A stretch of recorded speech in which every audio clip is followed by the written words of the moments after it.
Baka na Belen. Oras sa kanu bisa kami nonobe, pagka daw gusto mong umasenso, pumarkada ka sa mga matitino, marurunong. Kaya ngayon mga kaibigan, yung mga idol ko, gaya ni Chef Felix Asuncion. At syempre naman, sinong di nakakilala? Jason Castro. Good morning po. At totoo mga kaibigan, itong kombinasyon nito pong power team, parang basketball din eh.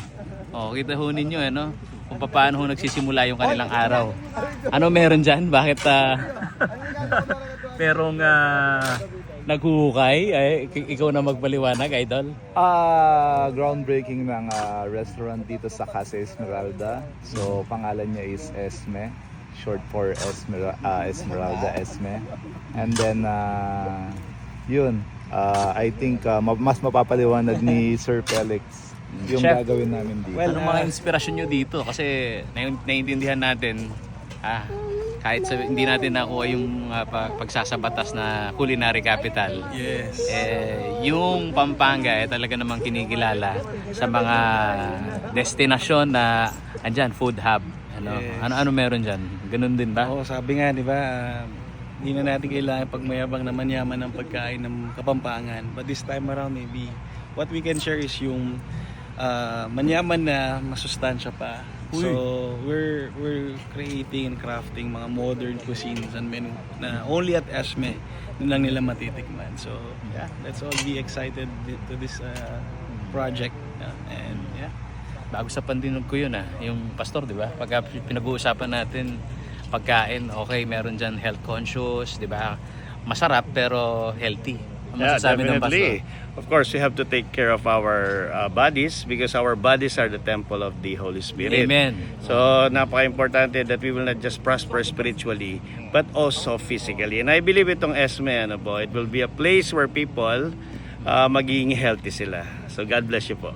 Ayun. At ako isa sa mga tinitingnan ko yung pagdami ng mga investor na pumupunta dito sa atin sa probinsya. At Jason, pare Jason, hindi biro yung halaga na pagka kayo nag-invest, di ba? Yes. Isipin mo yung ROI niyan, di ba? Yes. Bakit dito sa Pampanga? Number one is yan. Alam naman ng lahat na Kapampangan ako and born ako dito sa Bacolor. At the same time, diyan ako lumaki sa Guagua. So, mas komportable ako dito at alam ko yung mga Kapampangan sobrang mahilig sa pagkain at the same time. Yung quality food talaga.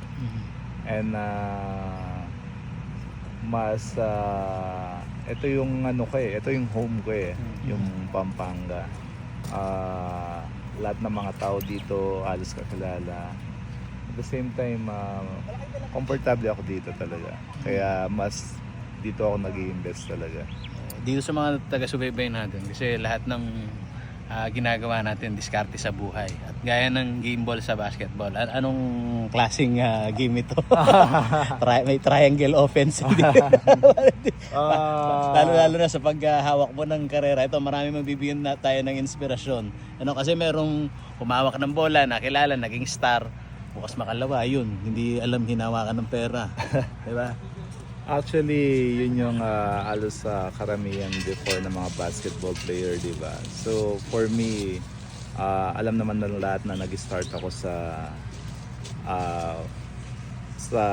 pinakababa talaga and sobrang blessed ako kasi yun nga, kung di naman kay Lord wala ito mga ito eh. So, siguro pinangalagaan ko lang kung ano yung binigay sa akin at the same time. Mas iniisip ko yung future. Especially yung mga kids ko, kung ano yung para sa kanila pagtanda ko. At the same time, after ng basketball career ko, alam kong may napundar ako, hindi lang para sa akin, para sa family ko din. At the same time, kung sino yung mga magiging kasama ko dito. Ako, susubaybayan namin yung kwento mo. Oh, Pero thank mga you, kaibigan, panghuli, hindi lang ho kasi siya chef ikaw yung nagbibigay ng inspirasyon at yung mga talks mo ang daming sumusubaybay. Ano masasabi mo sa mga katulad ni Kuya Jason Castro na andyan sa karera ng basketball, bukas makalawa, ayan, sinusubaybayan kung paano yung kanilang magiging karir? Yes, actually, himself really an inspiration to me personally kasi bata pala ako. I've been watching him play, and one thing na talagang na-inspire sa kanya is yung kanyang humility, no, as a person. And Number 1 yun, attitude. opo, attitude, character, and sabi nga po siyang beatitudes, di ba? Yun yung introduce ni Jesus sa atin, yung beatitudes, no? The Lord is more focused on our character and attitude, not on our resume or kung ano yung achievements natin. Because at the end of the day, it is what we being defined sa atin. And actually, Esme as well, no? It's not just a place for food or a place na pupuntahan nila, na kakain sila. It is also a place of where people can be reconnected, where people can be nourished, no? Can be can feel that they're welcome, no?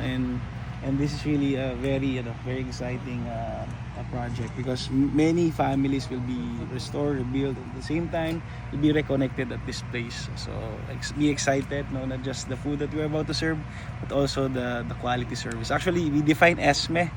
ESME meaning exquisite, service, modern, and essence. So watch out for ESME. Abak na Balen. Maraming salamat. Idol, Pastor. Salamat. God bless you. Ayun.